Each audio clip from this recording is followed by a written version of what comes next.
Edu Wolves, the 4.2 and 5.1 winners, started week 1 of the Durumi Super League 5.1 on a flying note as they got 10 points from a possible 12 points. They won every team they faced on match day 1, except Alan Foxes, who played out a goalless draw with them. The Wolves are making a statement, and the statement is in capital letters. As the defending champions, they already have 4 goals, 2 higher than the second best team of the week, Alan Foxes. For Alan Foxes, they are comfortably sitting on second position with 8 points, having won Basi Sparrows and Goshen White Tigers. They had 2 barren draws with Edu Wolves and Soso Lions. This sort of stellar performances on the opening weeks of the Super League is not new to them. We all know how they start each season and fluff at the end of it all. The big ask is, would this be that season where the Foxes would back to the top?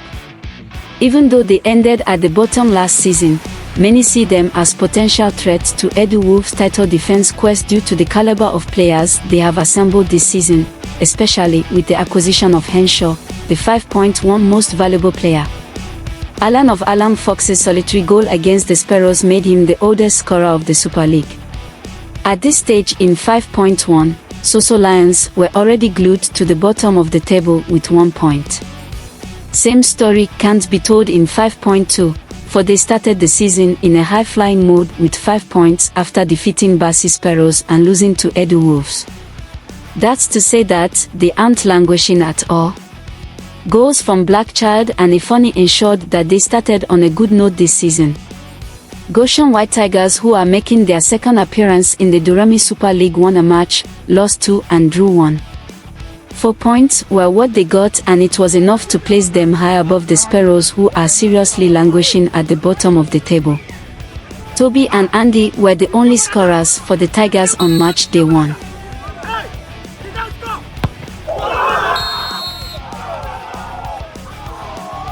How are they preparing to come back on match day 2? After match day 1 of the Durumi Super League 5.2, Basi Sparrows became the only team that registered a point under their name in the history of the Super League. They lost all 4 matches without scoring a single goal. They were abysmal at the back as the duo of Basi, the team manager, and Akum the captain couldn't save them from the firepower of the other teams.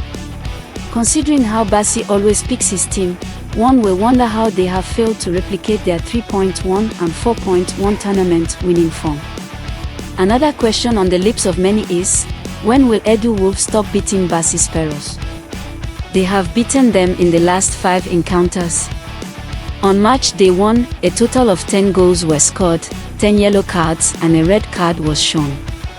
Alan Foxes are the worst behaved team of the week courtesy of the cards shown to them. Are we gradually coming to the end of the Basi Sparrow legacy? Are the Wolves the new Sparrows? Would the Lions nip anything in the bud this season? Would the other teams stain the white of Goshen White Tigers? This is left to be seen. We will be here to bring all the juicy news of week 2 to you next week. Good day, people. My name is Ucheya. I am here for the Durumi Super League 5.2 from the Full Spirit production. I'm here with my friend BlaqChild of ASO FM, Abuja. Thank you for having me. Right, BlaqChild is a privilege guys. His name is actually Deji. We know him as BlaqChild. BlaqChild, you've been here all this while when we started the Durumi Super League from 1.1 to 1.2 all the way to 5.1 and 5.2. We've had the best season so far started from 4.2, 5.1 and 5.2 to now. As a member of the local organizing committee, looking at the journey so far from the inception till this date, what has been the progress you enjoyed the most? Firstly, out of the field, a lot of preparation is now put into the tournament between you and I, of course, and the CJ. I shouldn't leave him out. There's a lot we prepare. Also buying the jerseys, preparing for that. This soccer field, the net, which you are very particular about. There's so many things we need to arrange now before the tournament starts.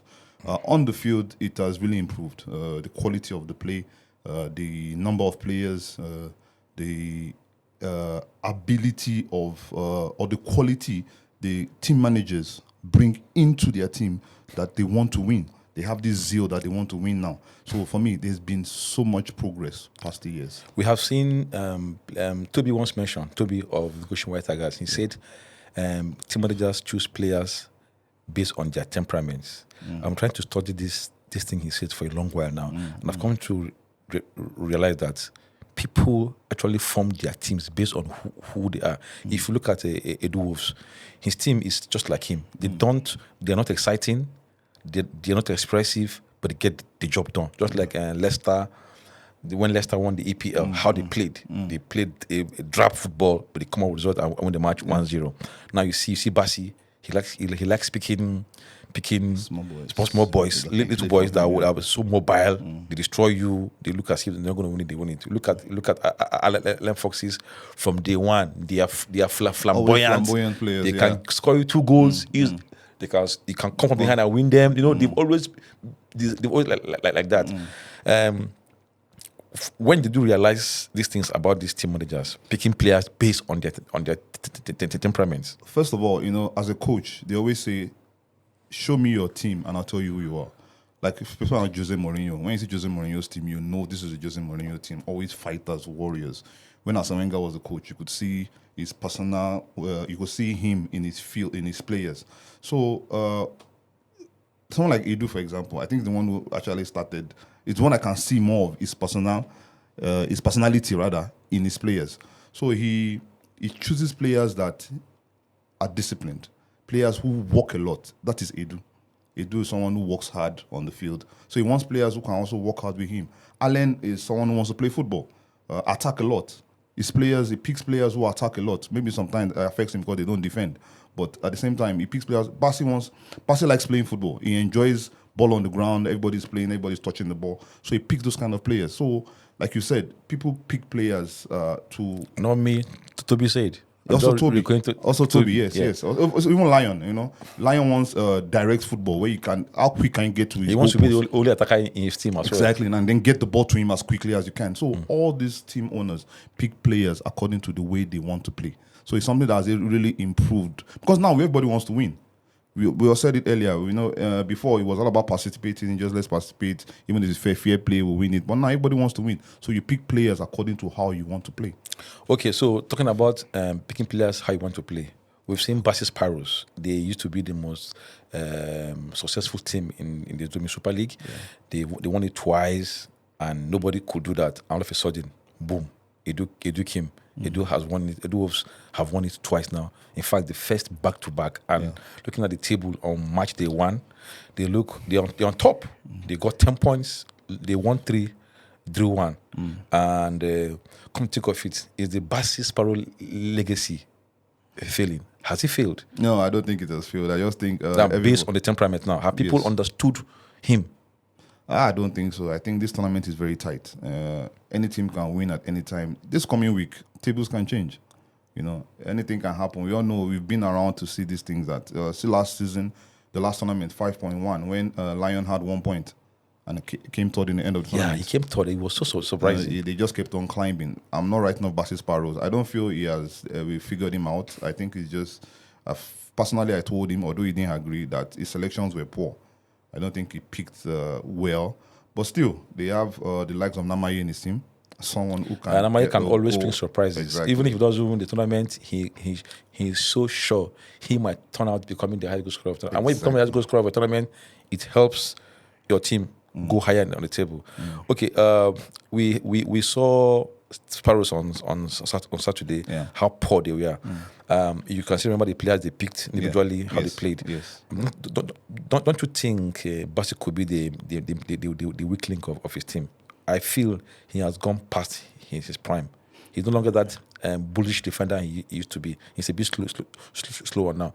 And that was among the reasons why he considered a lot of goals. Do you share the same opinion with I agree. I won't say he's a weak link, but I'll say he's not the same anymore. Of course, we're all getting older. Even myself, I don't think I'm the same BlaqChild I used to. I can't remember last time I scored a goal. Exactly. You used to score 4 or 5 goals, but now if you get one, you're happy. So you say I think he has also slowed down. I feel like you mentioned, if other teams have figured him out as a team owner, no, but teams have figured him out as a defender. Figured out his weak point also and how to target him. And I think that's also affected him. I think someone like Bassi now needs to pick a defender who is stronger than he is, who can defend than he is. But Now, so it he picked Hassan. No, he picked Hassan. Yeah, Hassan and Ekong. But Hassan is the problem in the defense. That if defense is there's no one who is a leader, someone who talks. Bassi's strength is not communication on the field. Bassi's strength is marking and defending. Now here, like Hassan also, they are the same thing. So I think that affected them. There's no leader, then they don't want talking. And then because they started losing, they lost the first 2 games. When you start losing like that, believe you me, you keep on losing. So I just feel they just have to get the first day out of the way, and then next week, and they will improve. Okay. They have good players. David was our 4.1 most valuable player. And last time he was with Basis Paros, right? Yes. He was with Edu Wolves. No. The tournament. He didn't. He won it twice. Yes. Back to back. Mm-hmm. And now, so he's here with a champion's mindset. Yes. Well, let's see how it turns out. Yeah. And for Edu Wolves, they are coming stronger. They've been here 2 seasons, even though they've always won it. Yeah. But now, finally, 2 seasons ago, they did it this last season, and now they are in pole position. Do you think they will be stopped, even though we are still in early days? No, I spoke to some of the players after the game on Saturday, and most of them already think Edu Wolves is the favorite to win it. Of course, after 10 points. I still feel, like I said earlier, the tables will always change. We all know these things. You can pick up 10 points one week and pick up 2 points the following week. But I feel they are strong. I feel attacking-wise, they are very strong. Who do they have? They have Walid, Ephraim, and Edu himself. Yeah. And these are people who run a lot. I know in that kind of tournament, all you need is players who will run hard. And that's what thing they have to their advantage. I think defensively, I don't feel they didn't concede, of course, but I don't think they are that strong. Abib is a very good defender. He won best defender last edition. Yeah. And Edu picked him based on loyalty. No Yes. one. Sorry for cutting you short. Yeah. You see, on the ranking, in the power ranking, the first 10 players you wouldn't put Habib in the mix. Yes. You call people like Henshaw, Ephraim, Walid, and the rest of them. But you will not put Habib there. Yeah. I was surprised when Edu went for Habib first. Like I asked him, he's picking him for loyalty.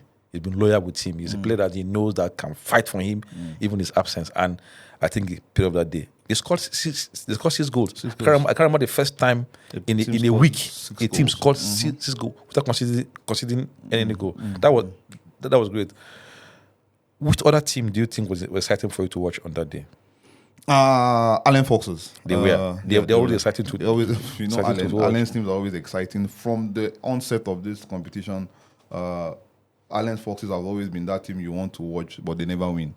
But this year, I like the fact that he wants to take part more, play more games. Yeah, he played 3 matches. Yes. And I like that. I feel also they're attacking wise with him and Unity. They have goals. Those are 2 people who can score goals if you give them the opportunity. My own problem will still be for them also at the defense. Of course, they didn't concede also last week, which might go against what I'm saying. But I feel in the long run, it's something they need to show up at the back because they will score goals. But now, with the league, remember what happened last tournament? They were scoring 2 goals, but were still conceding. So let's hope they can do better. So I really enjoyed Allen Foxes. But in that team that is very strong, I think people are still looking down on it. Soso Lions. Soso Lions. He has Yero this team, right? Yes. Again. Yes. Soso Lions has, for me, the strongest core of players. If you look at Soso Lions right now, not saying it's my team, but... Oh, I haven't forgot. It's your team. So they are BlaqChild and Soso Lions. The Soso Lions, for me, has the least weakness. If you look at all the teams. At the back, Ifeanyi and Ochman. In the midfield, Carter, Ganabri, and BlaqChild. Up front, the highest goal scorer in Durumi, Lion, and then Yaro. So for me, and we have the best keeper in Onana. So for me, I feel we are the team with the least weakness. Yes, we didn't come up to the party in the first week. I feel we could have done better. We're very disappointed in our performance, although we had 5 points.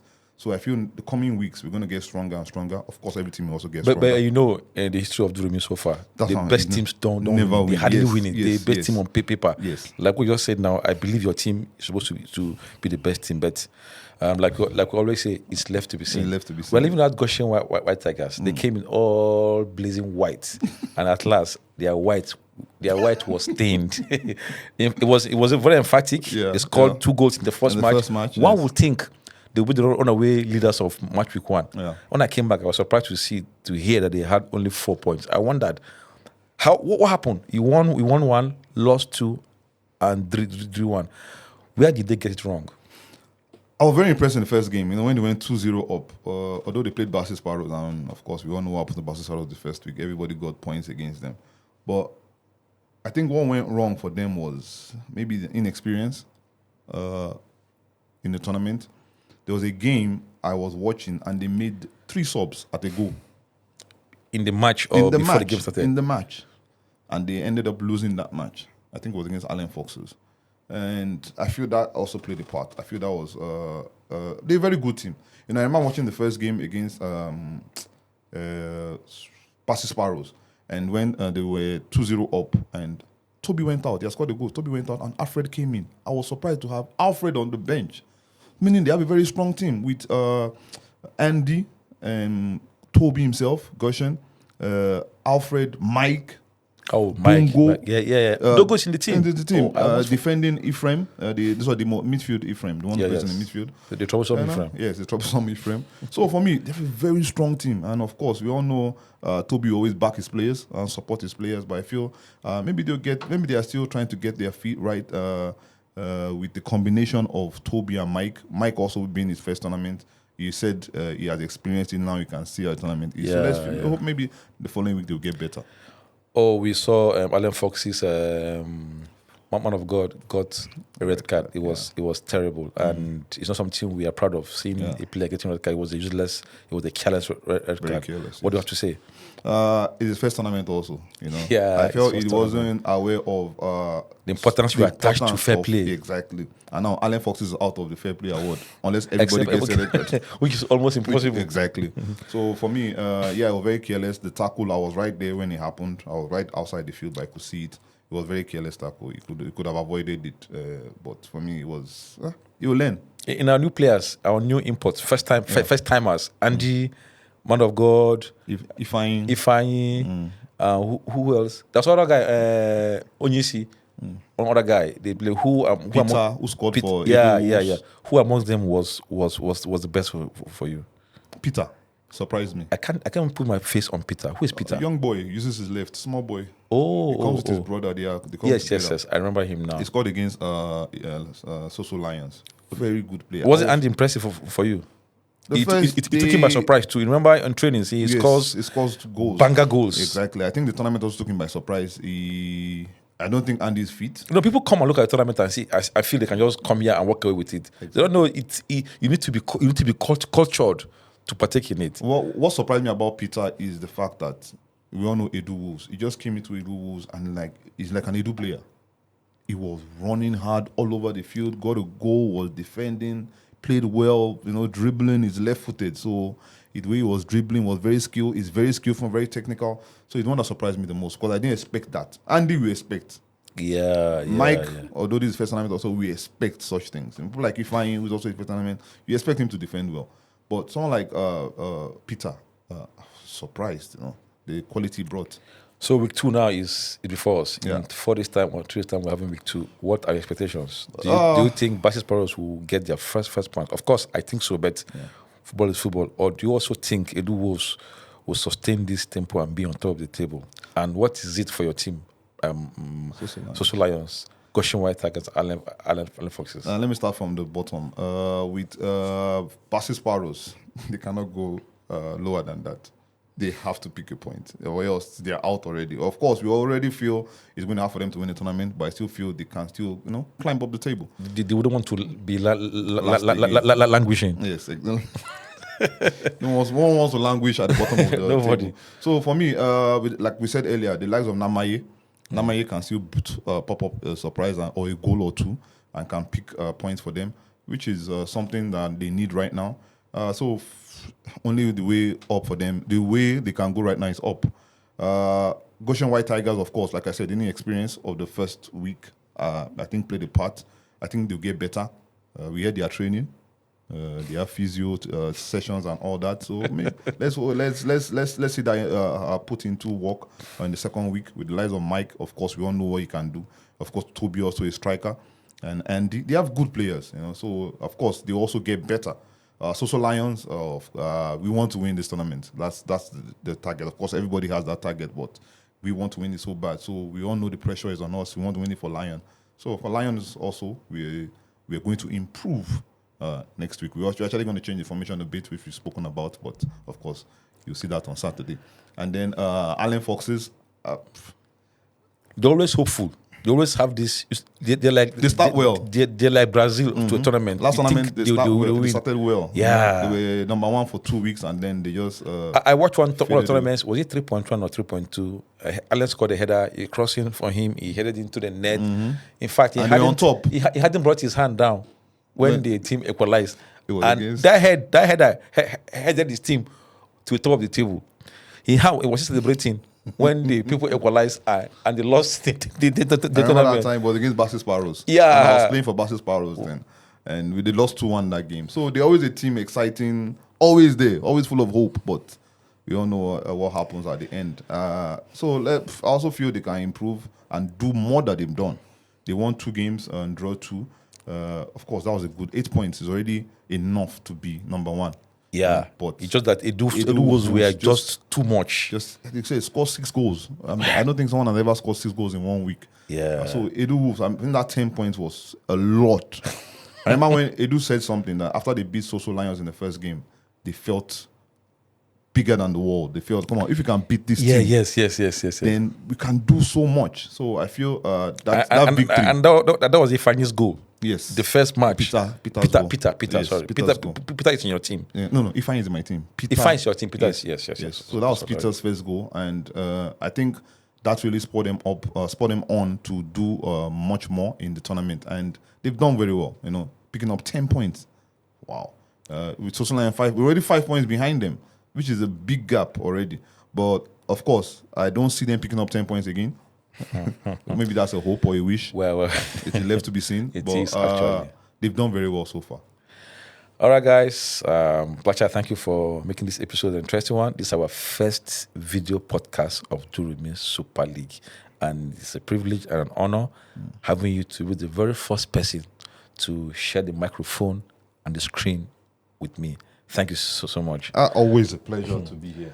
Guys, we'll come your way again next week with a review of the week 2 show and also a preview of what's going to happen on week 3. We don't know if BlaqChild Sparrows will come out of the dreaded bottom of the table. Whatever it is, we'll see you next week. Catch you. I am Ucheya for Full Spirit Production.